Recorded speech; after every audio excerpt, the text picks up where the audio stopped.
Just for what you know you should do? Well, I respectfully, I might not be able to speak for the past, but he's right about the historical antecedents, and that is why we are where we are. And it is our duty to find a solution, and that is exactly what we're doing. Now, why are we where we are? It's just simple. Now, Cocoa Board next year will be 80 years. So it was established in 1947. Now, up until 1991, the crop was funded from government commitments. But obviously, that wasn't sustainable. So in 1992, the issue of the syndicated loan came about. Cocoa Board then had a very, very healthy balance sheet to the extent that Cocoa Board could even borrow on better terms than the government of Ghana. Right. You know, so the syndication, the annual syndicated loan was mooted and it was implemented. And simply what it meant was that once Cocoa Board made a projection of the output and therefore the amount that would be required to purchase the bean, Cocoa Board then signed contracts with buyers of the raw bean, and so committed a certain quantity, which would then give a value that is required to purchase the crop for the season. Sure. So these contracts were signed, and the signed contracts were then presented to this consortium of banks as collateral. And then these syndicated loans were then given to Cocoa Board. So these were the monies that you see the celebration. There's a road show, there's a big announcement, 1 billion, 1.2 billion, 1.3 billion, and all that. Yeah. Now this money then goes to the central bank. The central bank will give Cocoa Board cedis at the Bank of Ghana rate. Now, from these cedis, Cocoa Board will then give the license buying companies what is called seed fund. So the license buying companies then use these seed funds to go and purchase the cocoa from the farmers on behalf of Cocoa Board at the price that has been announced by Cocoa Board. So if the price announced for the farmer, as in the current case, is $5,040 US, an exchange rate is provided by the central bank, an average over the period. So if it is 11.5, you then work out $5,040 by 11.5. The CD equivalent is what is paid the farmer, either by ton or by bag. So these LBCs will then take the seed fund, which Cocoa Board has released to them, Okay. which is also money from the syndicated loan.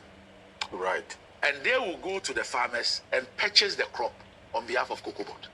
Then Cocoa Board has a responsibility of servicing the contracts that is signed and used as collateral to take the money. I see. So this has been the issue. So you don't buy cocoa directly from the cocoa farmer. The license buying companies. They buy on behalf of Cocoa On Board. behalf of Cocoa Yes. Board. Yes. So they are licensed to buy. That's why they are licensed buying companies. So they are licensed to buy. So for 32 years, we take the syndicated loan, we give them the seed fund, and they go out there and buy from the farmer on behalf of Cocoa Board. That is what has been. But something significantly happened, and we will go to that model because there are also problems with that model. I see. And that is why we are looking at a new funding model. Which we'll get to. Now,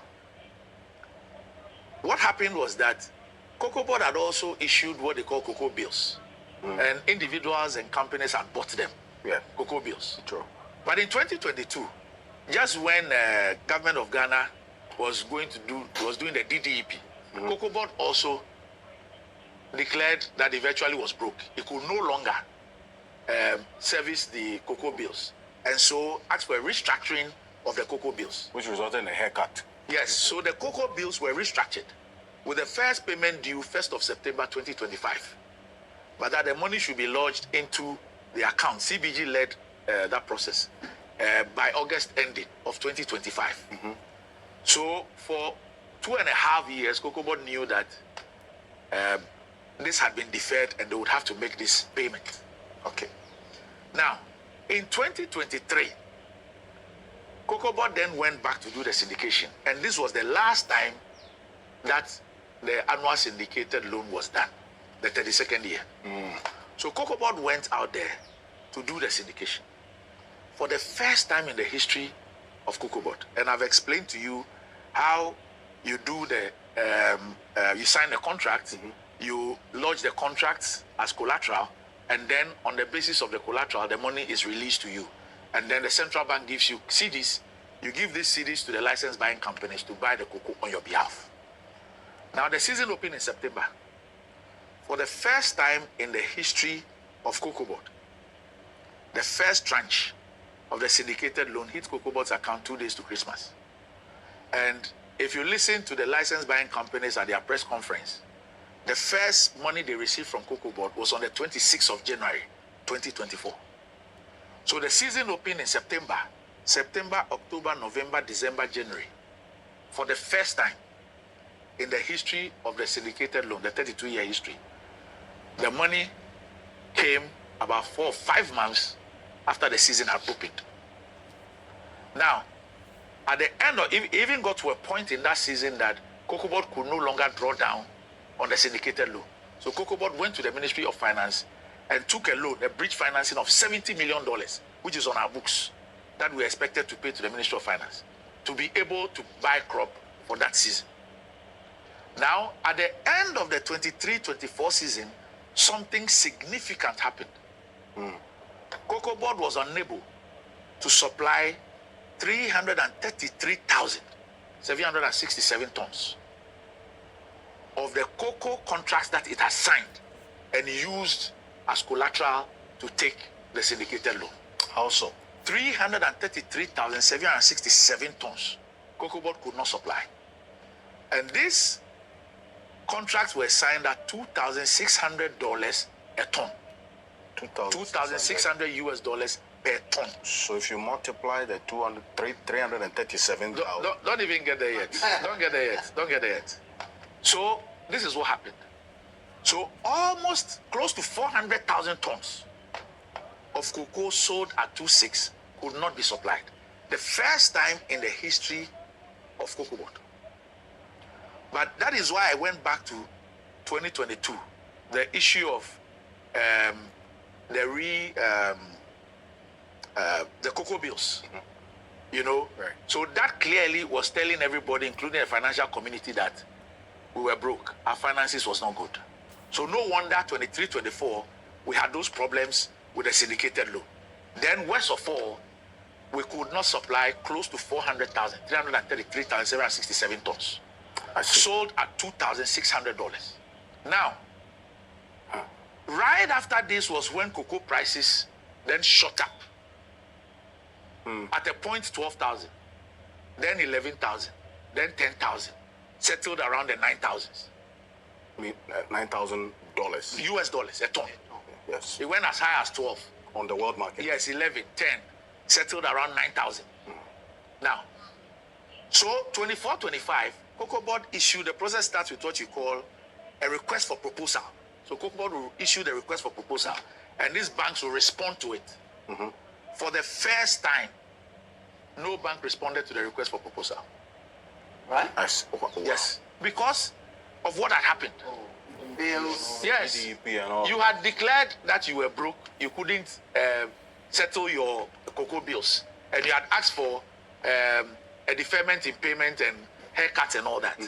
Then in 23-24, you were unable to supply over 330,000 tons of the crop. It's never ever happened in the 89-year history of Cocoa Board. Never happened. Then now you have these cocoa prices shoot up to 10,000, 11,000, 12,000, settling around 9,000. Yeah.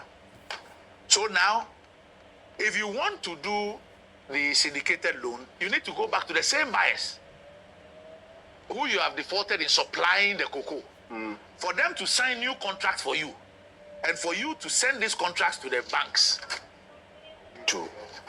for you to be able to get a syndicated loan. Don't forget that in 23-24, it got to a point that Cocoa Board itself couldn't even draw down. So it went to the Ministry of Finance for bridge financing of $70 million. So this was the mess that... So you didn't draw down, just for the benefit of those who understand financial law. They didn't have money to essentially... Yeah, they couldn't do it. Now... Something we're not put on the screen while you now, speak. Yes, let's... Now, this was a situation where the buyers who will sign the contracts for the new crop for you to take as collateral to go and take the loans are buyers who you have defaulted in supplying over 330,000 tons of cocoa to. So they were unwilling. So now Cocoa Board then had to negotiate with them to say that, okay, look, we will service your existing 333 whilst you also buy part of the new crop. Now, mind you, these buyers had over 333,000 tons of low price contracts, 2.6, at a time when cocoa was being sold at 10,000 and 9,000 and 11,000. So it was a no-brainer for them to finance the purchase of the crop. So that even if it cost them 2 times, it still made business sense.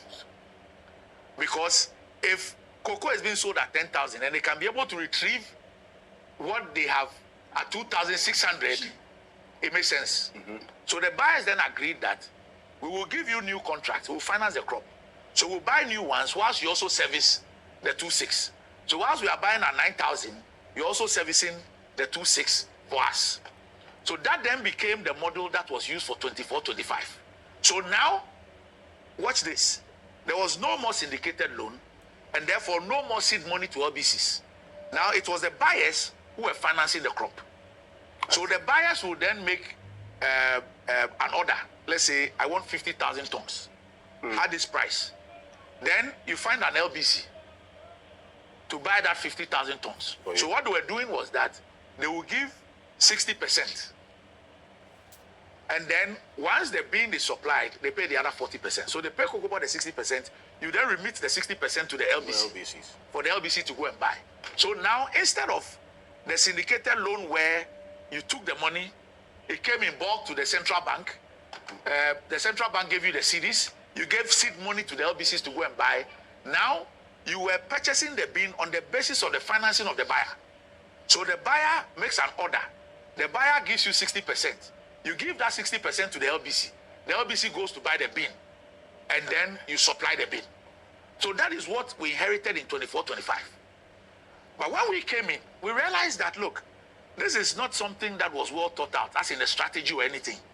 But it's something that happened on the basis of where we found ourselves. And so we didn't think that as we extinguish this rollover contract, the buyers will be willing to continue funding the crop, because now you had even transferred your financing cost to the buyers. But the buyers didn't have a problem taking on your financing cost because it was still cheaper for them. To the extent that they had over 300,000 of your crop at 2,600 and the prices were that high. You know? So we knew that, look, maximum 25, 26. We didn't think that this financing model will go beyond 25, 26, especially when we have extinguished this rollover contract, and also the prices have come down, because everybody knew that those prices were abnormal. They won't last. They will definitely drop. I see. So we knew that, look, beyond 25, 26, we needed a new funding model. So Cocoa Board and the Ministry of Finance started working on a new funding model for 26, from 26, 27. Now, a new funding model becoming necessary not just because this funding model was not also sustainable, but there was a paradox. How do you speak about value addition and say that value addition is the way to go, when at the same time you are pledging 70% or 80% of your raw beans to go out? And PBC. So at a point, you are boasting about a processing capacity of, let's say, 500 or 560,000 tons. Yet, you also have a funding model that collateralizes 70 to 80% of your crop to go out as raw beans. So obviously, the way out was one, to get a funding model to deal with this which we believe was not sustainable, and also a funding model that will support value addition. So that stopgap measure of which was implemented in 2023-2024 was not one that you saw as 24-25. 2024 and 2025 was not a sustainable one, because it was meant to deal with the problem. We couldn't go back to the market to go and do the syndicated loan. We had done a request for proposal. Nobody responded. So this is the rollover. You're going to put it on the screen. So this is, you've referenced this rollover contracts for quite a while. So this is what. So I'll tell you. You know that at the beginning, I was teasing Honorable Andy Apiakubi that when cocoa prices went up, he as the farmer, he could not point to anything to say that once upon a time in my life as a cocoa farmer, when cocoa prices reached that high, I was able to move from 50 acres to 100 acres, or I bought this land, or this car, or I did this with that windfall. Now, that happened because of this rollover. Now, how do you determine your FOB, which then determines the farmer's share?